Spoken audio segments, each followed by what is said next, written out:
A 28 de outubro de 1856, Portugal celebrou um evento histórico que marcou o início de uma nova era de transporte e desenvolvimento no país. A inauguração do Caminho de Ferro. A primeira viagem ferroviária em Portugal aconteceu numa locomotiva a vapor que partiu de Lisboa em direção ao Carregado. Hoje, na nossa tarde, recuamos no tempo e conhecemos as histórias de dois maquinistas. É o Jaime Velez e o João Santa. Um aplauso para os dois.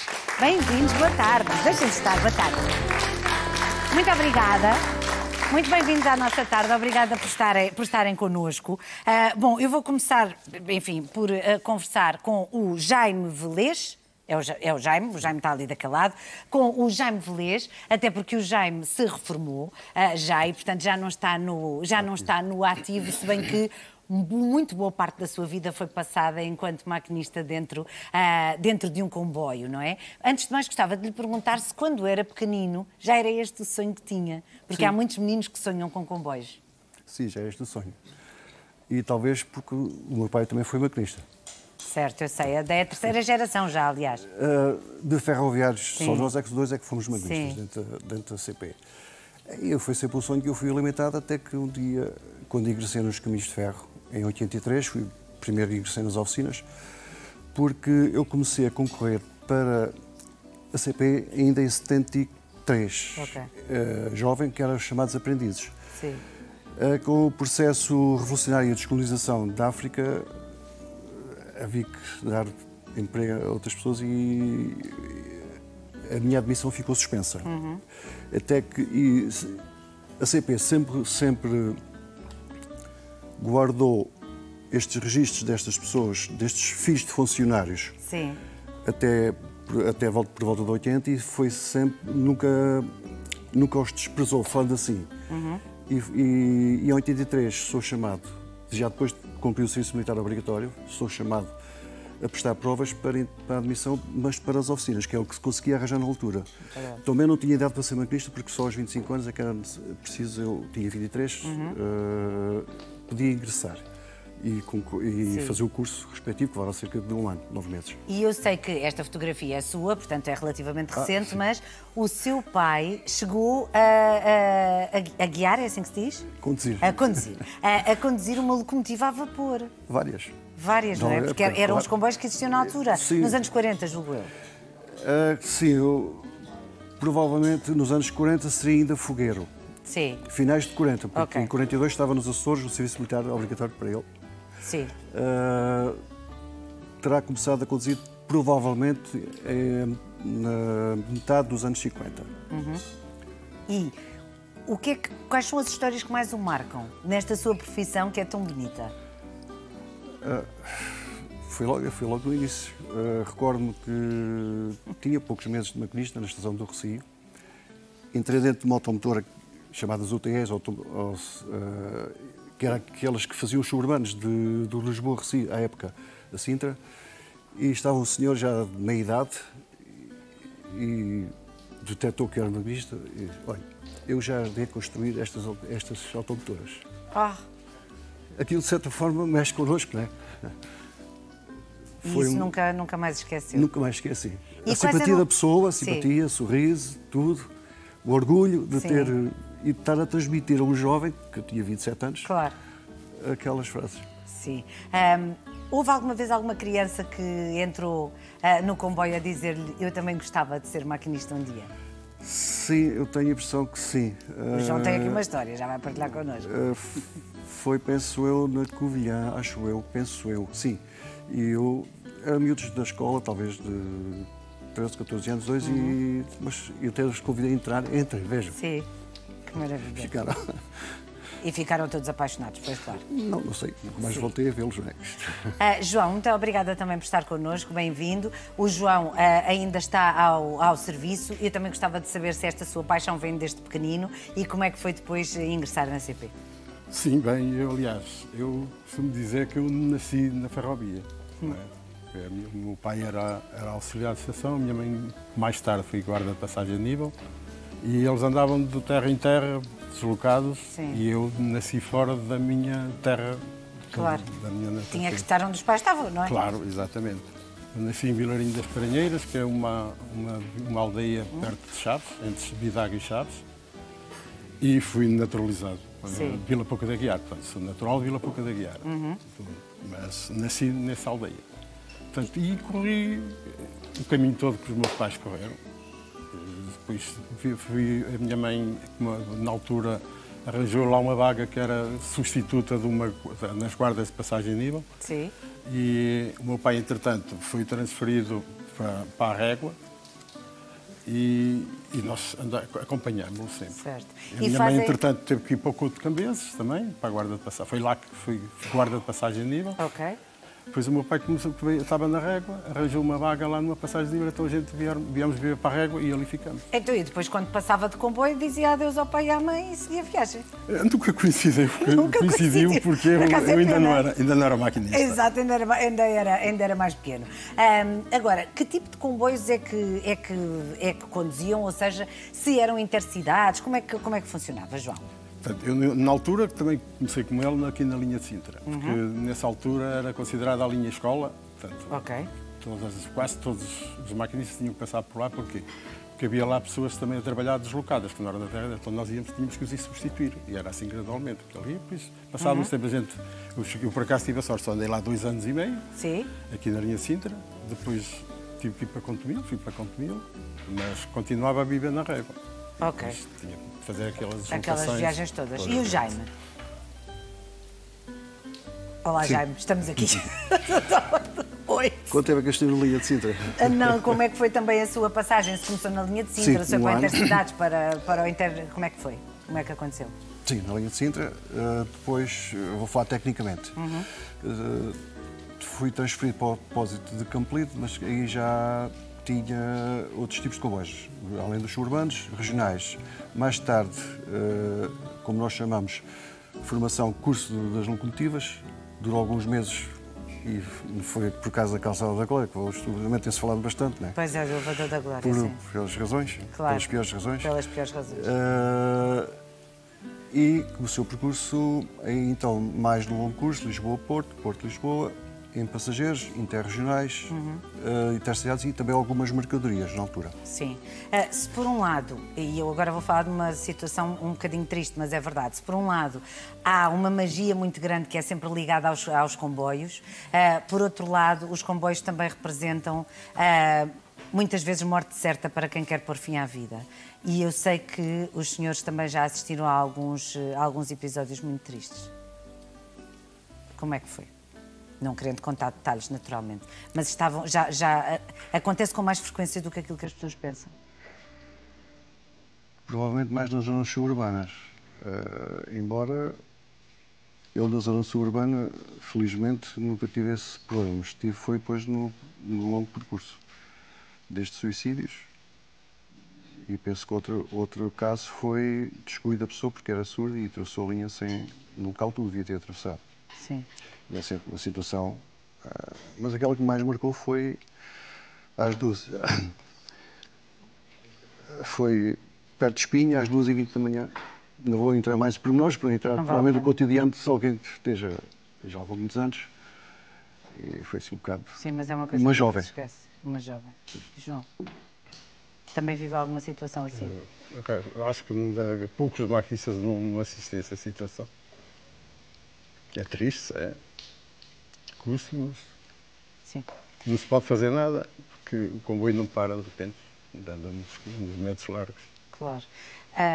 Quando falamos de sonhos, e falamos de comboios, e falamos de viagens, o que é o melhor da vossa profissão e o menos bom? O menos bom foi aquilo que foi esta situação. E o melhor? O melhor, a socialização com os colegas quando terminávamos o serviço fora da sede.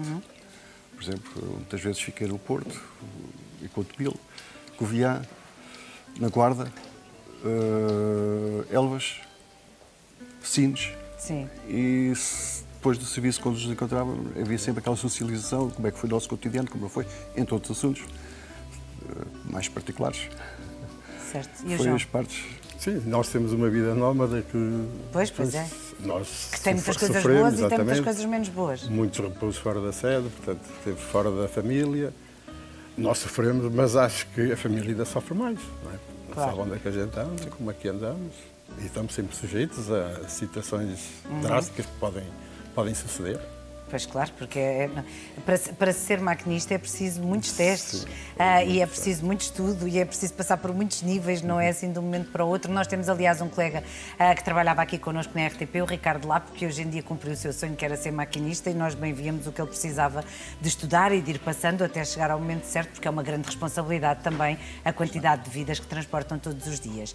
Bom, à frente e aqui nesta mesa nós temos miniaturas de comboios que são lindas e que estão aqui também a servir de cenário e que foram feitas pelo senhor José Carlos Moita, antigo maquinista, e que está na nossa plateia, e, portanto, eu vou pedir para este senhor uma grande salva de palmas. Muito obrigada.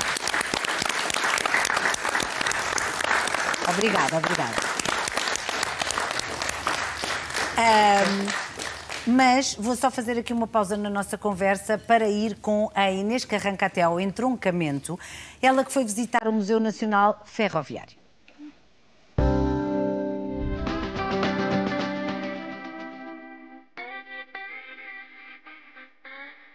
Tem mais de 50 comboios em exposição e comemora 10 anos de vida. Estamos no Museu Nacional Ferroviário, no entroncamento, prontos para uma viagem sobre a história dos comboios em Portugal. Vamos a isto?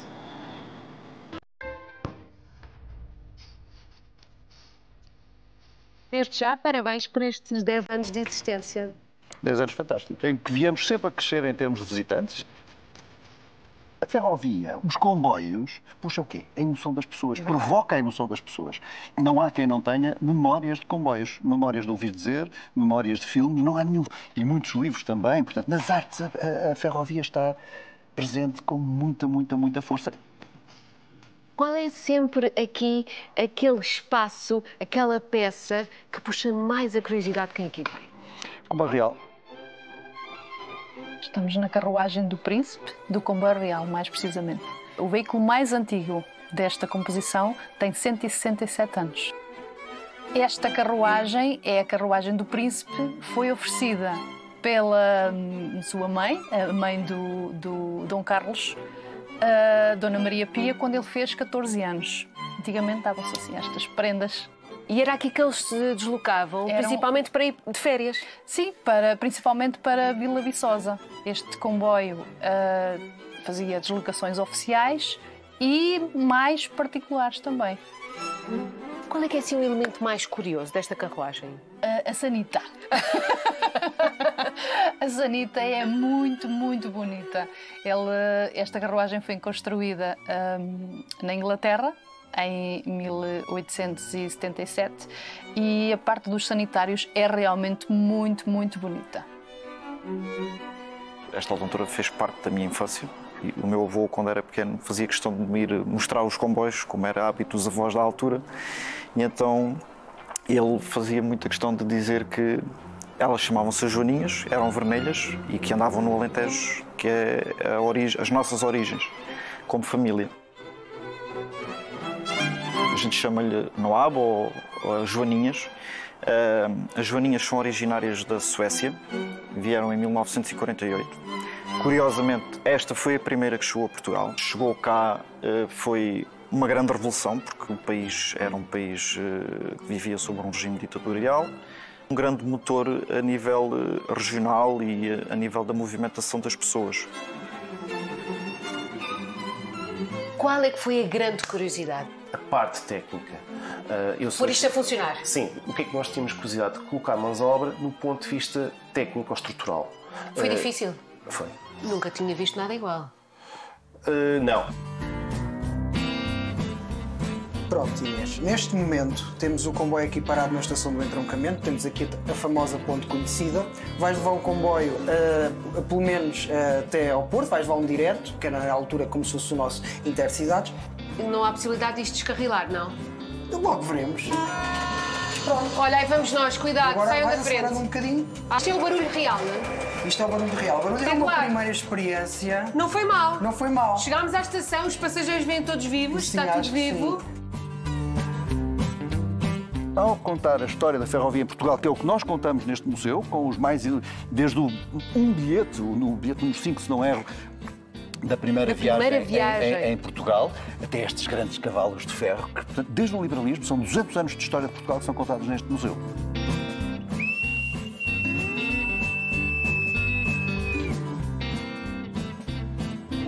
Adeus, Tânia! Olha que maravilha.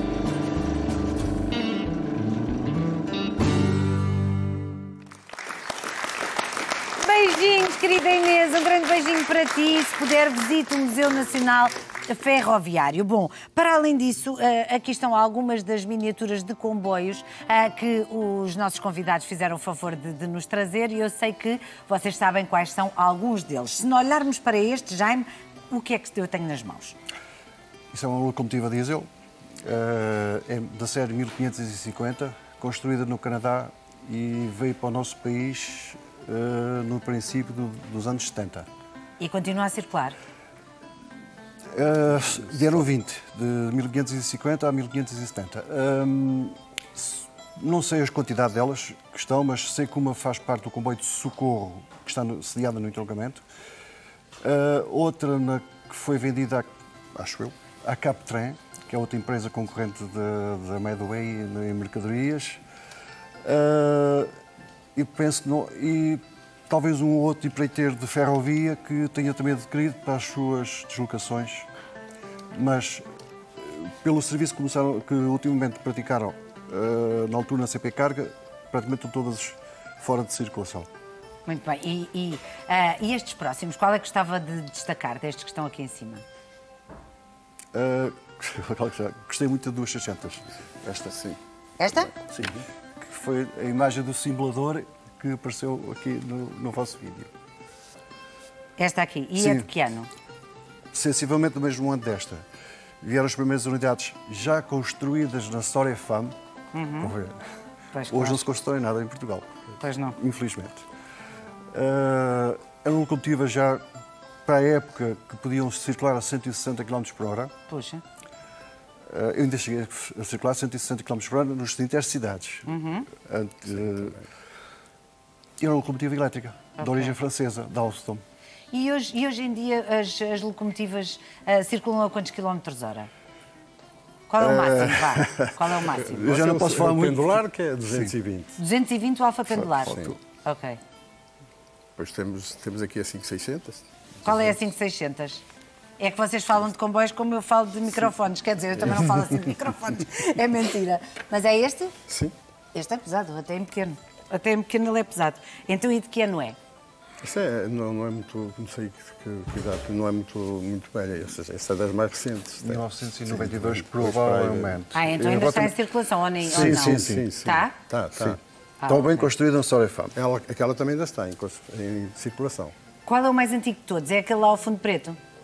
Claro que sim. Com certeza. Portanto, isto está por ordem cronológica, mais coisa, menos coisa. Não está aqui um alfa pendular, porque não cabia. Pois, está bem, desculpa que eu sim. Sim, mas está mais ou menos por ordem cronológica. Algum dos vossos filhos seguiu a vossa profissão? O meu Sim. É maquinista também? também é maquinista. E é feliz? É. E o pai qualquer dia está-se quase a reformar, não é? É, uns mesitos. Sim. Mais uns meses e depois fica livre para viver de outra maneira. Olha, muito obrigada por terem vindo à nossa tarde. Obrigada por terem vindo falar sobre esta paixão pelos comboios e uma grande salva de palmas para os nossos convidados. Obrigada.